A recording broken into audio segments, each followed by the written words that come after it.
it was really simple. Like when it clicked, it was like, okay, I know construction, I know building, I've done developments before myself.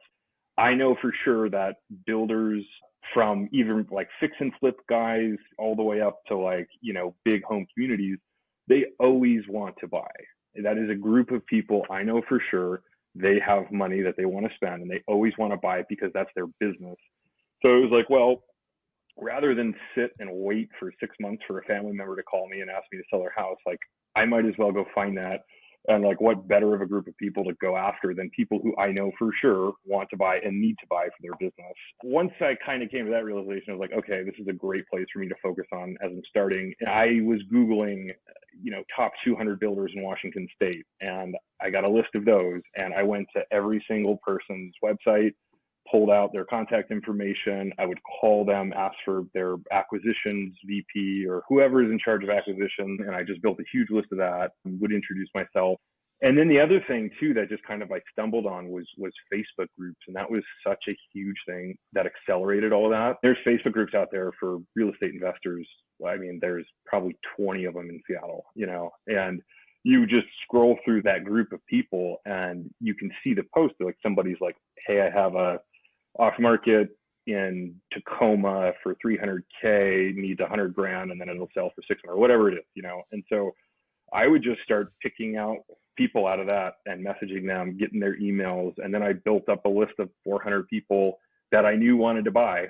I just had to find what they wanted. I would love to see a solid, not a massive team. I mean, that was one other thing I learned in San Diego is that when you get too big, if you don't do it really, really well, it becomes a revolving door. And then your time spent, your input isn't always worth the output. I would love to see 5 brokers this next year on the team, and I think that's a really happy spot to be, at least to start. And so I think, if we can hire another 5 that are maybe not where they want to be in their business and they need a little bit of help getting going, we would love to have more people like that you can see the drive in, and love to teach them some stuff along the way too. I mean, I think we're both like by nature, like we like teaching people and helping others. That'll be fun. That'll be really fun. We were desperate. Like we have kids, so, we can't fail. So we had some conversations in the beginning and I remember Max being like, we will pull the deals. We'll find them, And so I had the same mindset. Like if he's doing all this stuff over here with these investors, like, what can I be doing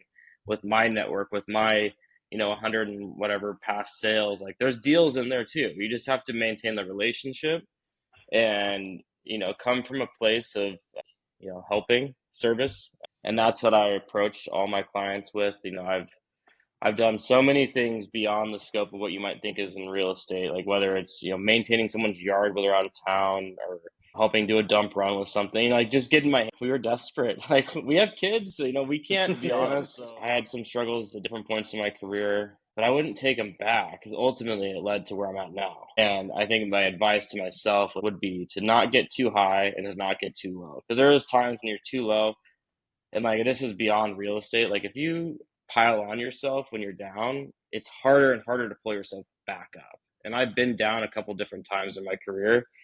And I'm like, always like that next deal's coming. And I think if I didn't have that voice in my head and you pile on yourself, like, and I definitely, don't get me wrong, it wasn't like I was always positive. I was certainly stressing when I'm not selling a house for 4 months. Don't get too high, don't get too low. Like things are going to work out. Just keep working each day, and you'll pull yourself out eventually.